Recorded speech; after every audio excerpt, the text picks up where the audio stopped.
12 سال 400 سال پہلے گنگوں کا ایک نوجوان جس کے دادا سے مرید ہو کر اجازت لے کر شیخ بلخی گئے تھے بلخ میں.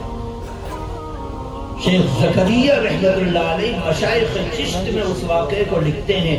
جب شاہ ابو سعید نوجوان ہوئے تو شاہی زندگی گزارنے والا ہدایت کی لائن لگی ہے, کاروبار ہے, لوگوں کے اموال کھچ کھچ کر آ رہے ہیں کیونکہ شیخ کا پوتا ہے.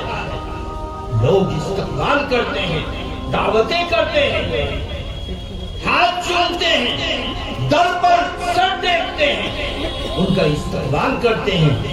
لیکن جب ہوش آیا کہ بھئی تیرے شیخ تو بہت کچھ تھے, تو کیا ہے, تو کیا ہے؟ شیخ منصور تانبوت, پدر منصور تانبوت تیرے جدے امجد بادشاہ تھے, لوگوں کے دلوں پر حکومت کرتے تھے. تو بتلا, تو راجے تیرے اندر کیا ہے, تو کتنے پانی میں, تو بتلا. ہوش آیا تو طلب پیدا ہوئی کہ جو میرے دادا کی امانت تھی اس کو لے کر آؤں گا. مرید تو بلخ میں بیٹھا ہے, پاکستان کو پار کرو, افغانستان کو پار کرو, روس کی پہاڑیوں پر جا کر ماسکو کے کنارے ایک شہر ہے بلخ, اس بلخ کے اندر تیرے باپ جد امجد تیرے دادا کی وراثت کو لے کر چلا گیا ایک شخص.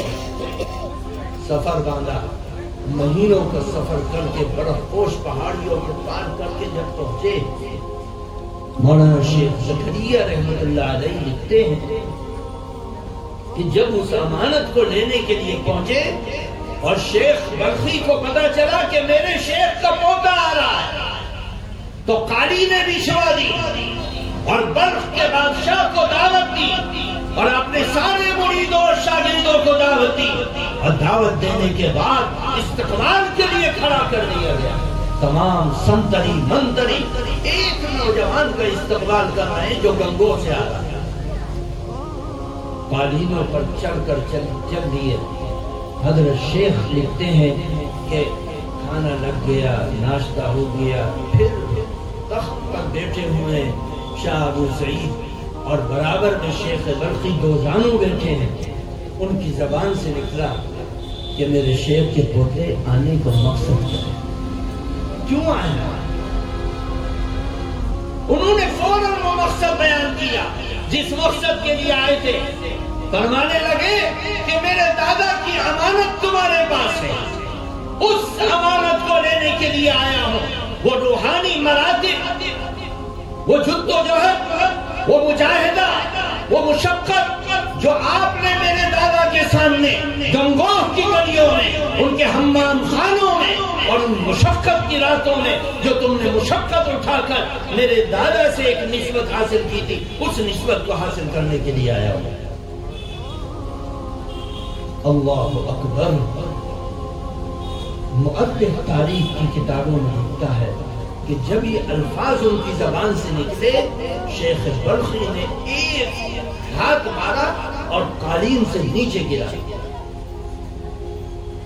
پوری خانقاہ میں سناٹا چھا گیا کہ اتنا عظیم انسان مہینوں سے جس کے استقبال کی تیاری ہے, آج جب استقبال کی کرسی پر بیٹھا ہے اور تخت پر بیٹھا ہے تو اس کو ہم سب کے شیخ نے لات مار کر نیچے گرا دیا. کیا ماجرا ہے؟ فرمانے لگے شیخ بلخی نے کہا, اے میرے شیخ کے پوتے سن, جس نسبت کو تو حاصل کرنے کے لیے آئے نرم گدوں پر نہیں ملا. آج کسی شیخ کے یہاں اگر ایک وقت کا کھانا نہ ملے تو آدمی گالی دے کے بھاگ جاتا ہے, اگر کھانا بھی نہیں ہے وہ تو بھوکے. تو کھانا کھانے گیا تو اپنی اصلاح کے لیے گیا, تو اپنی اصلاح کے لیے گیا, تو اپنے دل کے ارادوں کو بدلنے کے لیے گیا ہے. تو اس دل کے تہخانوں میں, اس دل کے اندھیروں میں جو دنیا کی لالچ گھس گئی ہے, تیری خواہش گھس گئی ہے, تیری سوچ اور فکروں میں بدلاؤ آ گیا ہے, اس سوچ اور فکر کو اللہ سے جوڑنے کے لیے گیا. اس میں کھانا رکاوٹ کیوں بن رہا ہے؟ آرام ہاتھ رکاوٹ کیوں بن رہا ہے؟ بستر رکاوٹ کیوں بن رہا ہے؟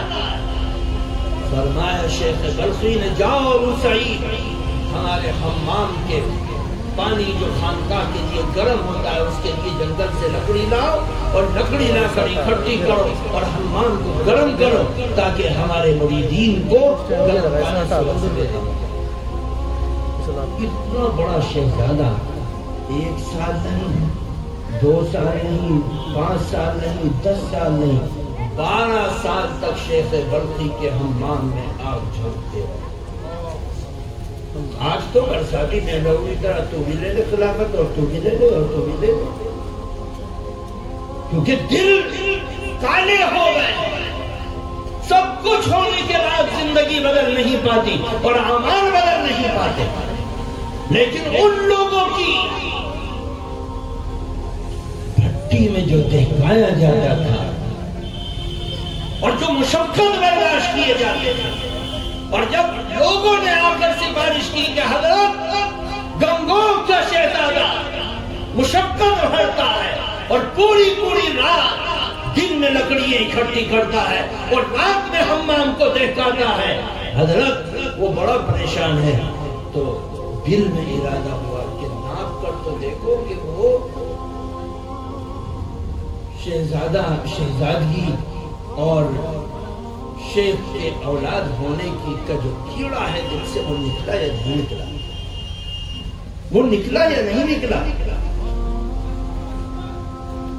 ناپاک اٹھانے والی جو عورت لوگوں کی نجاست کو بیت الخلا سے نکالتی تھی، اس کو بلایا کہ جب نجاست کا ٹوکرا لے کر ابو سعید کے برابر میں سے گزرو تو وہ ٹوکرا اس کے لگا دینا، دیکھو کیا کہتا ہے۔ وہ ٹوکرا ان کے بدن سے لگا دیا، اس نے فوراً کھڑے ہوئے اور مارنے کے لیے آگے بڑھے۔ شیخ کو جا کر اس نے کہا، حضرت آج تو آپ مروا دیتے، وہ تو مارنے کے لیے کھڑا ہو گیا۔ فرمانے لگے، ابھی صاحب ظاہریت کا کیڑا دل سے نکلا ہے، اور حمام دھو اور آگ جلاؤ، مشقت اٹھاؤ۔ 3 مرتبہ ایسے آزمایا تو آخر میں ایک موقع ایسا آیا کہ وہ ٹوکرا اس زور سے لگا کہ وہ بھی ٹوکرے والی بھی گر گئی اور ابو سعید بھی گر گئے۔ فوراً کھڑے ہوئے اور کہنے لگے، باری تجھے چوٹ تو نہیں لگی؟ جب یہ نسبت حاصل ہو گئی تو دل میں ارادہ آیا شیخ کے کہ اب اس کو وہ امانت دے دی جائے جو اس کے گھر سے لے کر آیا تھا میں، اس نسبت کو، جو نسبت حضرت گنگوہی رحمت اللہ علیہ، حضرت قطب الافطاب رحمت اللہ علیہ سے جو لے کر آئے تھے، وہ نسبت دینے کا ارادہ کیا۔ تو صبح کو شکار کے لیے شیخ چل رہے تھے، اپنے 2 شکاری کتے ان کے ہاتھوں میں دے کہ ابو سعید خبردار یہ شکاری کتے چھوٹ نہ جائے۔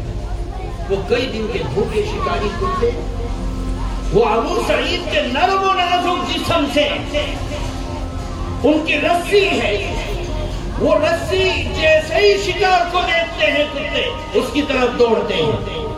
قریب تھا کہ یہ شیخ کے کتے چھٹ جائیں اور میرے ہاتھ سے چھٹ جائیں، میری تو دنیا اور آخرت خراب ہو جائے گی۔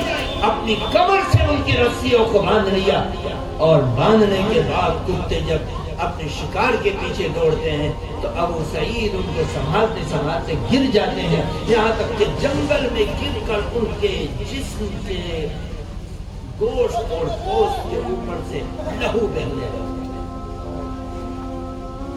زمین پر گھسڑا جاتا ہے اور وہ نرم و نازک جسم لہو لہان ہو جاتا ہے۔